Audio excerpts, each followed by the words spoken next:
Seorang istri di Kota Makassar, Sulawesi Selatan alami luka sayat di bagian wajahnya.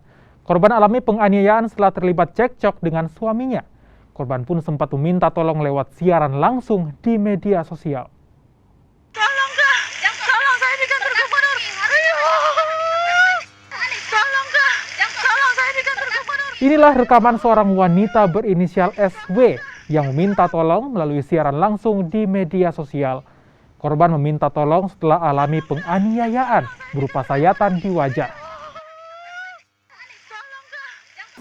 Pelaku penganiayaan merupakan suami korban berinisial AT. Pelaku pun langsung ditangkap dan jalani pemeriksaan di Mapolsek Panakukang.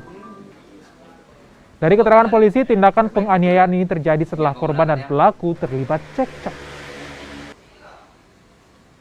Untuk pelaku melakukan penganiayaan menggunakan senjata tajam berbentuk pisau sebagaimana yang telah diperlihatkan kepada rekan-rekan dengan cara menggunakan tangan kanannya melakukan penyayatan terhadap wajah dari istrinya, yaitu korban saudari SW.